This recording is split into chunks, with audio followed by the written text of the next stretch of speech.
Neat ಮರುಪರೀಕ್ಷೆಯ ವಿಚಾರಕ್ಕೆ ಸಂಬಂಧಪಟ್ಟಂತೆ ಈಗ ರಾಜಕೀಯ ನಾಯಕರುಗಳ ನಡುವೆ ಜಟಾಪಟಿ ಜೋರಾಗ್ತಾ ಇದೆ.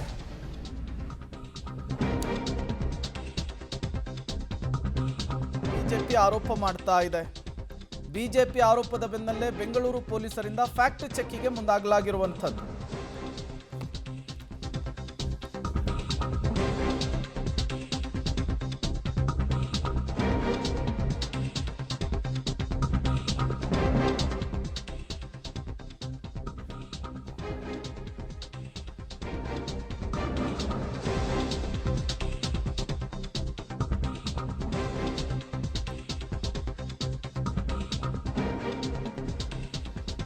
ಕಾಂಗ್ರೆಸ್ ಕಾರ್ಯಕ್ರಮದಿಂದ ನೀಟ್ ಪರೀಕ್ಷೆಗೆ ವಿಳಂಬ ಆರೋಪ.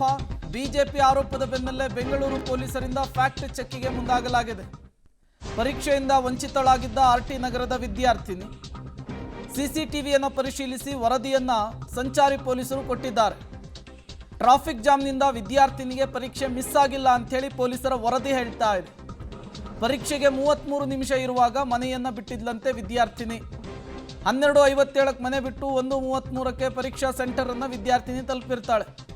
ಶಾರ್ಟ್ಕಟ್ ಬದಲು ಲಾಂಗ್ ರೂಟ್ನಲ್ಲಿ ಟ್ರಾವೆಲ್ ಮಾಡಿದ್ದೆ ಡಿಲೇ ಆಗೋದಕ್ಕೆ ಕಾರಣ ಅನ್ನೋದು ಗೊತ್ತಾಗ್ತಿದೆ. ಕಾಂಗ್ರೆಸ್ ಕಾರ್ಯಕ್ರಮದಿಂದ ನೀಟ್ ಪರೀಕ್ಷೆಗೆ ವಿದ್ಯಾರ್ಥಿಗಳು ವಿಳಂಬ ಆಗಿದ್ದಲ್ಲ ಅಂಥೇಳಿ ಪೊಲೀಸರು ಕ್ಲೀನ್ ಚಿಟ್ ಅನ್ನು ಕೊಡೋದಕ್ಕೆ ಮುಂದಾಗ್ತಾ ಇದ್ದಾರೆ. ಫ್ಯಾಕ್ಟ್ ಚೆಕ್ ಮೂಲಕ ಮನೆಯಿಂದ ಹೊರಟಿದ್ದೆ ಲೇಟು, ಜೊತೆಗೆ ಶಾರ್ಟ್ಕಟ್ನಲ್ಲಿ ಬರೋದ್ರ ಬದಲು ಲಾಂಗ್ ರೂಟ್ನಲ್ಲಿ ಬಂದಿದ್ದಾರೆ, ಹಾಗಾಗಿ ಡಿಲೇ ಆಗಿದೆ. ಕಾರ್ಯಕ್ರಮದಿಂದ ಟ್ರಾಫಿಕ್ ಜಾಮ್ ಉಂಟಾಗಿತ್ತು. ಟ್ರಾಫಿಕ್ ಜಾಮ್ನಲ್ಲಿ ವಿದ್ಯಾರ್ಥಿಗಳು ಸಿಲುಕೊಂಡಿದ್ರು, ಹಾಗಾಗಿಯೇ ಎಕ್ಸಾಮ್ ಸೆಂಟರ್ಗೆ ಬರೋದು ಲೇಟ್ ಆಯಿತು ಅನ್ನುವಂತಹ ಬಿಜೆಪಿ ಆರೋಪಕ್ಕೆ ಪೊಲೀಸರು ಈಗ ಫ್ಯಾಕ್ಟ್ ಚೆಕ್ ಮೂಲಕ ಉತ್ತರವನ್ನು ಕೊಟ್ಟಿರುವಂಥದ್ದು. ಡೀಟೇಲ್ಸನ್ನು ಕೊಡೋದಕ್ಕೆ ಪವಿತ್ರ ಸಂಪರ್ಕದಲ್ಲಿ ಜಾಯಿನ್ ಆಗಿದ್ದಾರೆ. ಪವಿತ್ರ, ಬಿಜೆಪಿ ನಿನ್ನೆ ಇಡೀ ದಿನ ಆರೋಪದ ಮೇಲೆ ಆರೋಪ ಮಾಡ್ತಾ ಇತ್ತು, ಬಟ್ ಈಗ ಪೊಲೀಸರ ಫ್ಯಾಕ್ಟ್ ಚೆಕ್ ಏನು ಹೇಳ್ತಾ ಇದೆ ಅಂತ ಹೇಳಿ.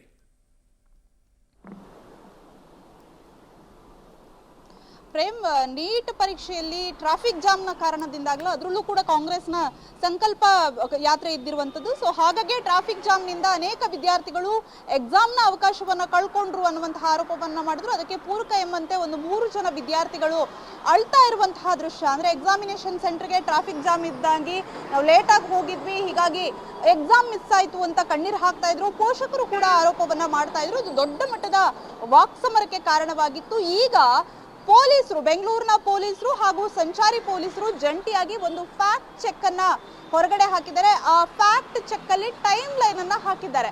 ಅವರು ಫ್ಯಾಕ್ಟ್ ಚೆಕ್ ಅನ್ನ ಹೇಗ್ ಮಾಡಿರೋದು ಅಂತಂದ್ರೆ, ವಿದ್ಯಾರ್ಥಿನಿ ಎಷ್ಟು ಗಂಟೆಗೆ ಹೊರಟಿದ್ರು, ಅವರ ಸಿಸಿಟಿವಿ ಜೊತೆಗೆ ಯಾವ ರಸ್ತೆಯಲ್ಲಿ ಟ್ರಾವೆಲ್ ಮಾಡಿದ್ರು, ಆ ಸಿಸಿಟಿವಿಯ ದೃಶ್ಯಾವಳಿ ಜೊತೆಗೆ ಪೋಷಕರ ಜೊತೆ ಮಾತನಾಡಿ ಟೈಮ್ ಲೈನ್ ಅನ್ನ ಕೊಟ್ಟಿದ್ದಾರೆ. ಅದರಲ್ಲಿ 12:57ಕ್ಕೆ ವಿದ್ಯಾರ್ಥಿನಿ ಆರ್ಟಿ ನಗರದ ಮನೆಯಿಂದ ಹೊರಟಿರ್ತಾರೆ.